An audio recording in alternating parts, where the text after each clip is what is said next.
Hello and welcome to the Big Reviewski with Chicago Town Pizza. My name's Eoghan, there's Rory, and if you're looking for some brilliant recommendations of brand new movies and shows to watch, we have got you covered. We're going to be taking a look at some of the biggest new cinema releases, our favourite trailer from the last week, and some excellent new TV shows that you can watch on the small screen at home. And, Rory, are the rumours true? Do we have a big guest on today's show? We do. You'll have to watch the entire episode to get to it, but it's a good one.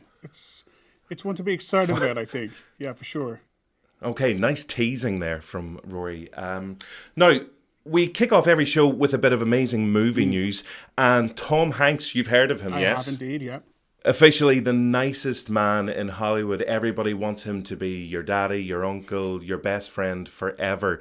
But he is in the news this week. It's not about casting news. It's not about him, working on a brand new project or anything like that. It's because he has put something up for sale. Rory, are you a fan of movie memorabilia? Massively. Now, I'm curious. Tom Hanks, is he selling an Oscar? Is he selling... Oh, that would be nice. Like an original script for Splash or something? Well, the reason, first of all, we've talked about our love for Tom Hanks previously, and it's because he does amazing things like this.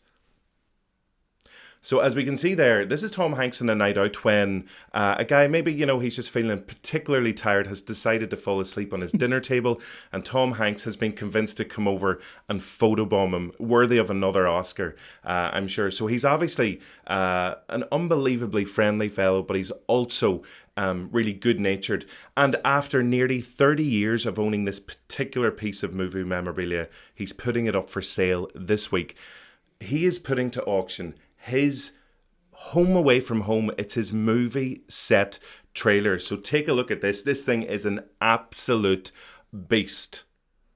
So I'm going to get the official name of it here. This is his Airstream Model 34 travel trailer, personally designed by Tom Hanks. So he bought it back when he was filming Sleepless in Seattle, and for every film that he's made while based in America over the past nearly 30 years, he's used it. So this has accompanied him like for Forrest Gump and films like Apollo 13 and The Green Mile. So he used to invite his co-stars around and he used to watch movies here. So this is a phenomenal piece of equipment, but after all these years he's deciding to give it up, but for a fair chunk of money.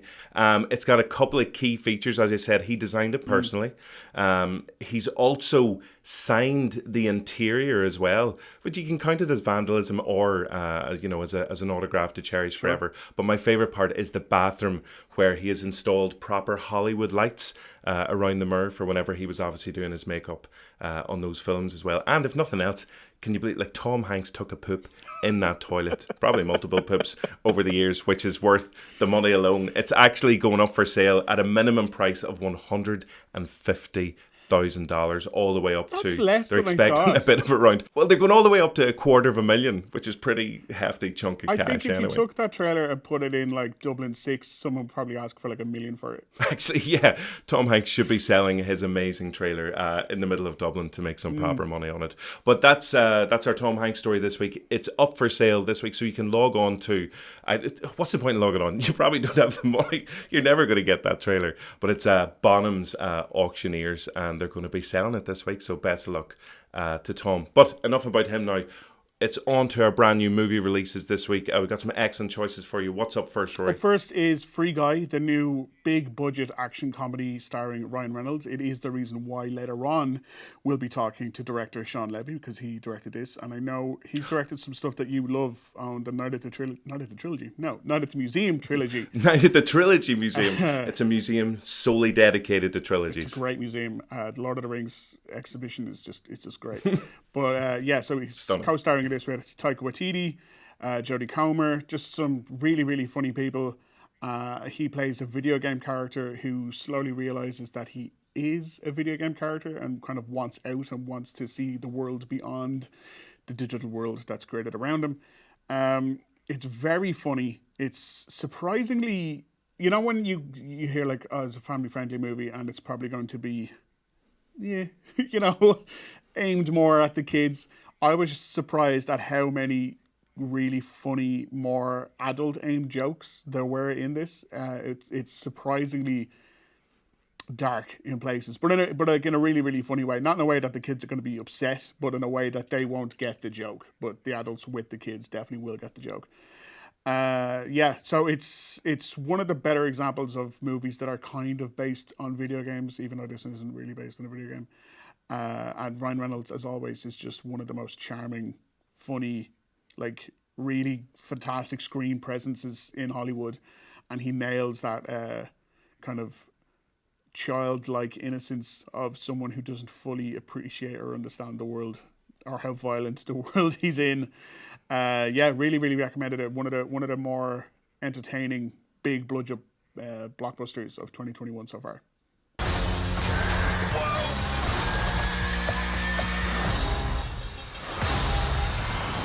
Nope.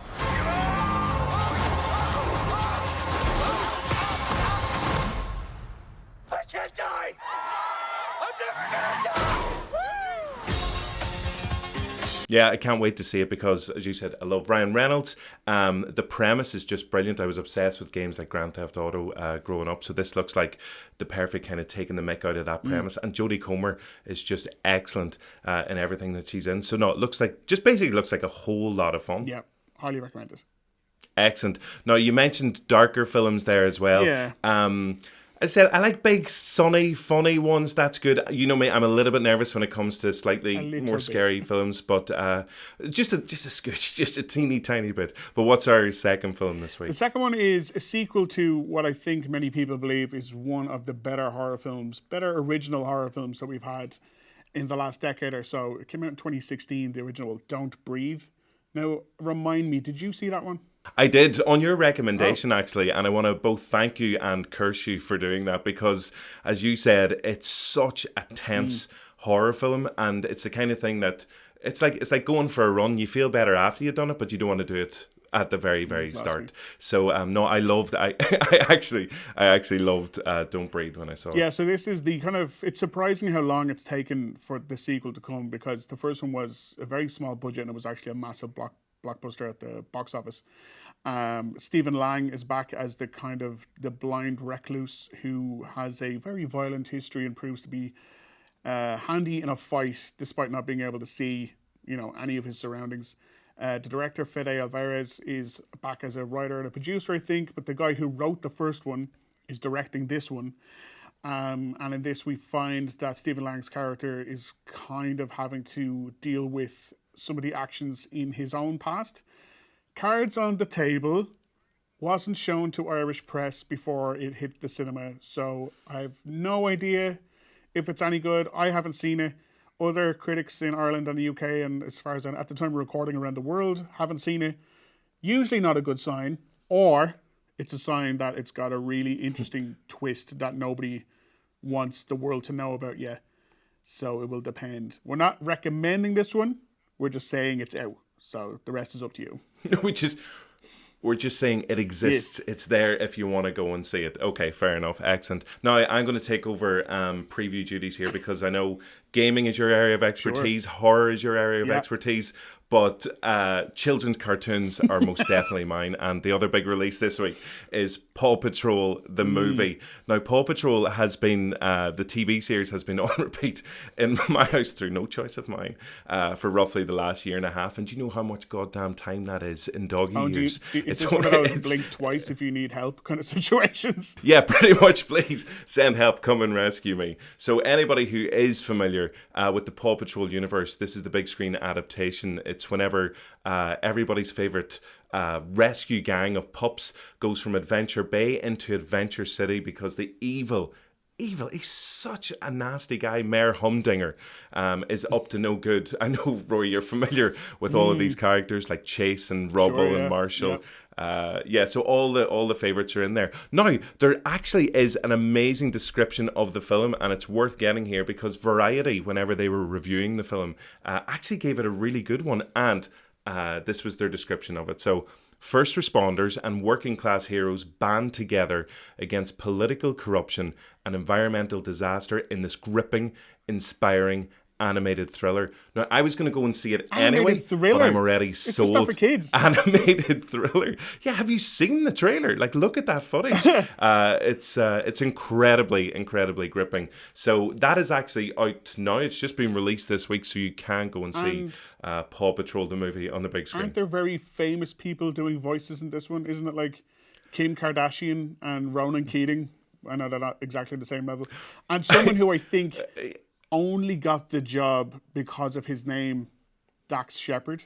Dax Shepard, yeah, obviously they tied that in with the dog related puns, and that's. Are you saying that's the extent of Dax Shepard's talent, essentially? Yeah. Okay, fair enough. But yeah, Dax Shepard is in it as well, along with Kim Kardashian, Jimmy Kimmel, and a whole host of other like famous cameos, and also Ronan Keating. Sure. So Paw Patrol, the movie, out this week. Now, last week, we picked out an amazing trailer that had been released. It was House of Gucci. I'm still coming to terms with the beautifulness of that one. But what have we got for this week's favourite trailer, Rory? This week, we've got Dopesick, which is one, I think, of the most anticipated new limited series that's coming later this year. I'm going to do rabbit ears because the actual release date is still TBC for this side of the Atlantic. But the trailer dropped just earlier this week. It's coming from, I think he's won more than one Oscar, director Barry Levinson. So he's the guy who did like Rain Man and Good Morning America. He's done some like really big movies back in the day. And I think this is like his first proper big kind of limited series thing for television. And he's got like an insane cast. It's like, I've got it written down because there's too many. So, Michael. Read it. I'm going it. Michael Keaton, Peter Sarsgaard, Will Poulter, Rosario Dawson, Michael Stuhlbarg, Caitlin Dever, who I think is like one of those up-and-comers that has been cast in everything this year. It's to do with the opioid crisis in the States, specifically OxyContin, which was kind of sold as this kind of cure-all painkiller. And a couple of years later, we realise it's far more addictive than either the people who made it or sold it, or were selling it on to the doctors who were then selling along to their patients. Was anyone was aware again, rabbit ears, or knew, or was willing to admit? But it looks like one of those kind of brilliantly tense, based on a true story, drama thrillers that everyone will be talking about. It has like a Sicario vibe to it.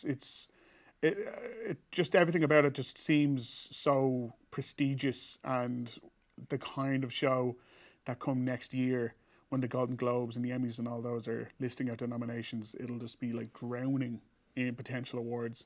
The trailer makes it look like a brilliant thriller as well.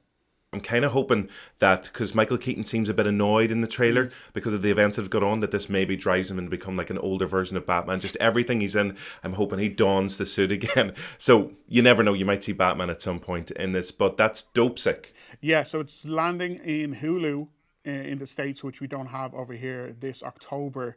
And usually the way it works is once it's run its course in the States, we will then get it within a week or two. So the general consensus is that we'll have it here on Disney Plus either December or January in the next few months. I can't believe how many of them are good now. We're going to do everything in our power to make sure justice is served.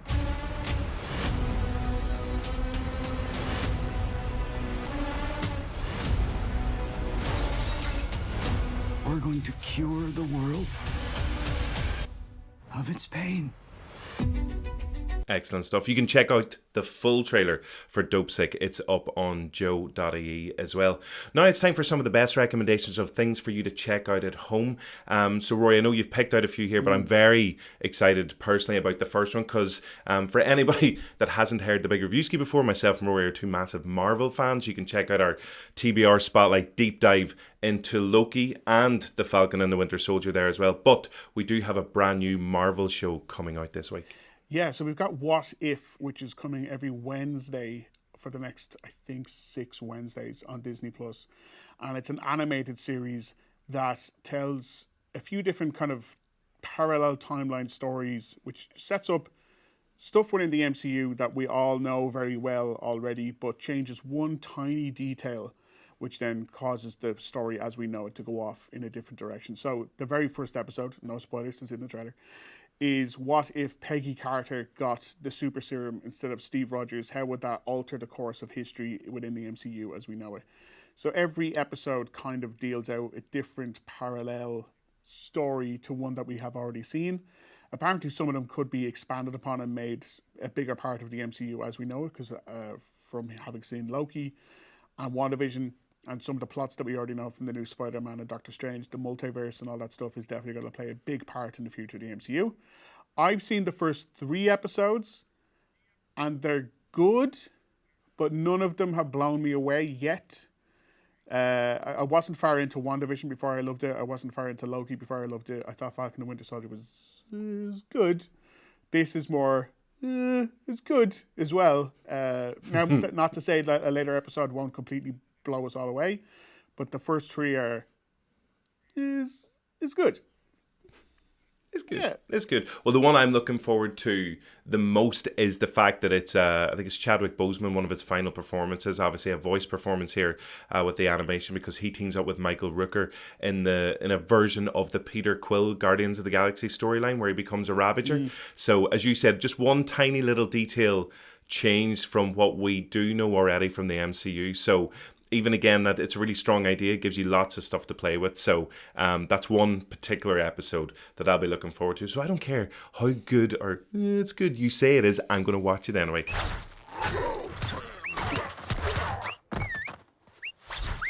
You had me worried for a second.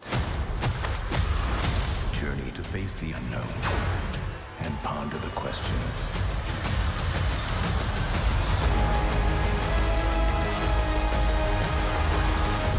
What if? What else have we got? Well, the next one we've got is brand new cherry flavor, I believe it's called. I keep forgetting and keep getting the title wrong. I know cherry's in there, but I'm pretty sure it's brand new cherry flavor. It stars Rosa Salazar, who people might know from Alita Battle Angel. It stars Catherine Kinnear, who is just a fantastic actress, but most people might know her from being that creepy teacup lady in Get Out. And Manny Jacinto, who you might know from being in The Good Place. The early reviews for this have compared it to a David Lynch horror movie. It is a limited series on Netflix. 8 episodes. I think they run from about half an hour, which I love on Netflix, because sometimes Netflix like, you all get 70 minutes per episode, and you're like, no, please God. This one's just, it can go from between 30 to like 50 minutes per episode, which I'm fine with. But it is a 90s set, darkly comic horror about a filmmaker who's played by Salazar, who wants to become kind of a big hit in Hollywood, and she's kind of done over by a nasty producer. So she hires a local witch to put a curse on him. And if you've ever made the mistake of putting a curse on someone with a witch, there are ramifications. And it being in Hollywood and it being in the 90s and this being a movie, no, it's not a movie, this being a limited series, the ramifications are very cinematic. Excellent. It sounds amazing. Also, too scary for me. So, good luck to you. But yeah, no, the trailer looks phenomenally creepy. And as you said, that combo sounds like they're going to make it a lot of fun as well. And last but not least, I love the look of this brand new film, Boss Level, starring Frank Grillo. And he's kind of got that cult following. It's like no matter what he pops it up in, he'll make massive blockbuster entertainments where he's in like the MCU as well, or he'll just pop up in like really like kind of B movie, low budget kind of films as well. But this one, what is it like? It's Groundhog Day mixed with Taken, mixed with just like the action of John Wick. Yeah, like I enjoy the similarities, because we have Free Guy, which is essentially a very similar story to this, except this one is the very adult version of it. He is a special forces guy who realizes he's been killed over and over again. So we've seen this plot before in Groundhog Day, kind of Edge of Tomorrow for sure. And there's a horror movie called Happy Death Day, which was the same. You're being forced to relive the day you've been killed over and over again. Except he's a special forces guy who gets into a lot of huge action set pieces over the course of this film, trying to figure out why he's been killed, trying to figure out why he's able to relive the same day over and over again. It's from director Joe Carnahan, who directed The Grey, which I absolutely loved. He also did The A-Team, which was better than I think people give it credit for. And he's done some other stuff throughout. This was meant to be his big action-y comeback to the big screen. then the pandemic happened. So it's going straight to Prime Video. So you can watch that at home from Friday the 13th. And it also has Mel Gibson and Naomi Watts in it. So it's got a very big cast, great director, big action set pieces. And if you have Prime Video, it's free to watch. Excellent. There's actually a bit that I love in the trailer. You know, on Groundhog Day, whenever Bill Murray takes the time to learn about French poetry and learns to play the piano, and he's unbelievable. In this film, slightly different tone, Frank Grillo learns how to use a samurai sword to kill his enemies. So he's obviously putting his repeated time to good use, but I'm all here for that. 100%. Now it's time for everybody's favourite brand new feature, and by everybody, of course, I mean me, probably, and Rory, maybe, sort of. It's not after last week. Well, I'm about to reveal the result of last week's pizza and a movie poll. So every week, myself and Rory are going to go head to head, give you one recommendation that you can watch at home. It's something new that's been added to Disney Plus or Netflix or Amazon, or something that's just on your TV that you can watch at home with a delicious Chicago Town pizza. So last week I went for Matilda, and Rory, you went for Troy. And I know we said it was about the movie, but it was really about who people loved more. And it seems, I'm just going to bring up the result here. We'll put it up on screen as well. In which would you choose in Pizza in a Movie to watch? Matilda came in with a whopping 61%, and Troy failed miserably with 39%. Have you anything to say for yourself? Yeah, who won? Who won the 2016 US presidential election? What? Oh, come on. I'm just saying sometimes the public make mistakes, is what I'm saying. How so dare you? The vote is wrong, and I'm not going to go in and get it like I need a recount or it's rigged or anything. I demand no a one, recount. listen, we're all had one mistake, and that was the one they got to make. So they need to correct themselves this week for our Pizza in a Movie section. Okay, I can't believe you're threatening the audience, but that's fine. And comparing my choice of Matilda to the election of Donald Trump. But hey, that's fine. Okay, so a chance to redeem yourself. I did let you go first, and you know what? That worked well as a tactic for me last week. So I'm going to throw to you after you, Rory. What film are you choosing for Pizza in a Movie this week? Well, I'm not really one to break with tradition. So this week I'm going to pick a movie that is fronted by Brad Pitt. That is, he is surrounded by beautiful people, and it involves him trying to get into a location that he shouldn't be going into, much like Troy, but in this it's Ocean's 11. So, yeah, like if people don't pick Brad and Gorgeous George and Julia and Andy Garcia and Matt Damon robbing 3 casinos in Las Vegas in what is maybe one of the most purely entertaining movies of all time, and it's just been added to both Netflix and Prime Video this week. I don't know what to tell you.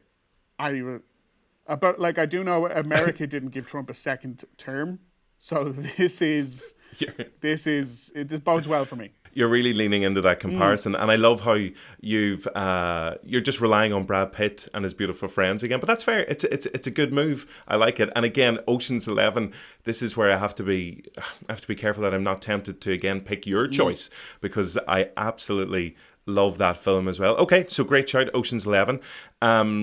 The film that I have chosen, it's also just been recently added to Netflix, and in fact, I watched with a pizza over the weekend, just gone by there. But what kind of and it pizza? Is so good. It was Chicago Town pizza. Obviously, there are no other pizzas. All right, come on, get with the program. In 1996, this film was released. It's a mystery murder, legal courtroom drama / thriller. So it's got this lovely mix of genres in there. It stars an incredible performance in his very first film from Ed Norton. This was, obviously he's a massive star now and director in his own right, but this was the very first time people had seen him up on the big screen. And he's obviously one bit part of that cast, but you've also got Richard Gere, like doing his most Richard Gere heartthrob performance, like during the 90s. Laura Linney, stunning performance in what could be a really kind of simplistic role, but obviously it's Laura Linney, so she makes it amazing. And also, for anyone who's a fan of Brooklyn Nine-Nine, it's got Captain Raymond Holt. I know he's got a real name in real life as well, but I'm just going to call him Captain Holt for most of the time. It's Andre Braugher. But so he's in it as a private detective as well. So this holds up incredibly well. If you've seen it already, you're going to love rewatching it. And if you've never seen it, you're in for a treat. So my choice for Pizza the Movie this week is Primal Fear. Are you a fan of that film? Have you seen it? Or are you just going to pick my one? I seen it once, like back in the day, I think, and I haven't seen it again. I know it is like one of those really good, legal thrillers that is very twisty turny, and it helps that it's got like really good actors in it. And I think Norton was nominated. He was for his role, if I remember correctly, for the supporting actor. So yeah, like that's on Netflix. It's just been added. Is that right? 100%. So, yeah. Yeah. I might have to watch your one. Swapsies. Okay. So those are our choices for Pizza in the Movie. We'll stick them up online on Instagram as well, so you can cast your vote over there, and I'll happily go 2-0 into the lead then. Looking forward to the results on next week's show already. We should do like a little head-to-head table, not to make a huge competition out of it, but if someone's winning, they're winning, obviously. Yeah. Well, listen, that's a wrap on this week's show. We still have our big guest to come, but thank you everybody for watching. Thank you everyone for listening as well. You subscribe to the show. That sounds like I'm telling you. You can subscribe to the show on the JOE.ie YouTube page, or wherever you get your podcasts as well. Thank you to Rory. Thank you to everybody behind the scenes working unbelievably hard. And thank you to Chicago Town Pizza. And okay, Rory, take it away. Sean Levy, what are you talking to him about? Well, we're talking about his new blockbuster, Free Guy, but specifically this bit is how difficult it was for him to rein in Ryan Reynolds, because like I mentioned, we know him from Deadpool, we know him from Blade Trilogy, we know he can be very adulty funny, whereas Free Guy is a family-friendly movie, so he has to sometimes remind Ryan Reynolds that he isn't Wade Wilson in everything. So it's a very funny chat about director Sean Levy having to kind of corral him back to PG-13 territory. But you can also check out the entire interview. It's up on Joe's YouTube page, where he also talks about those Deadpool 3 rumors and a very interesting surprise cameo from someone who hasn't been seen on the big screen in years. And when you do go see this film, you'll be like, oh, I missed them so much. So do go watch that entire interview. Do go see Free Guy.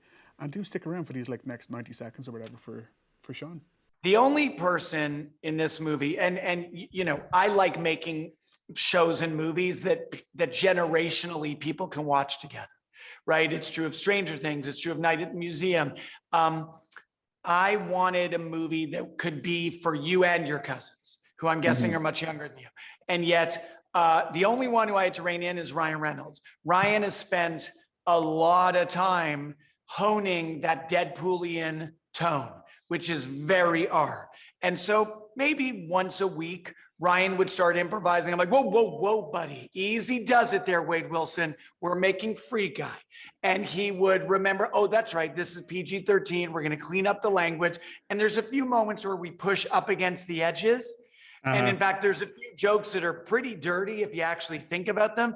But he's saying it with the optimism of this like 4-year-old boy in a man's body. And so we get away with a lot. But only Ryan went a little too adult sometimes.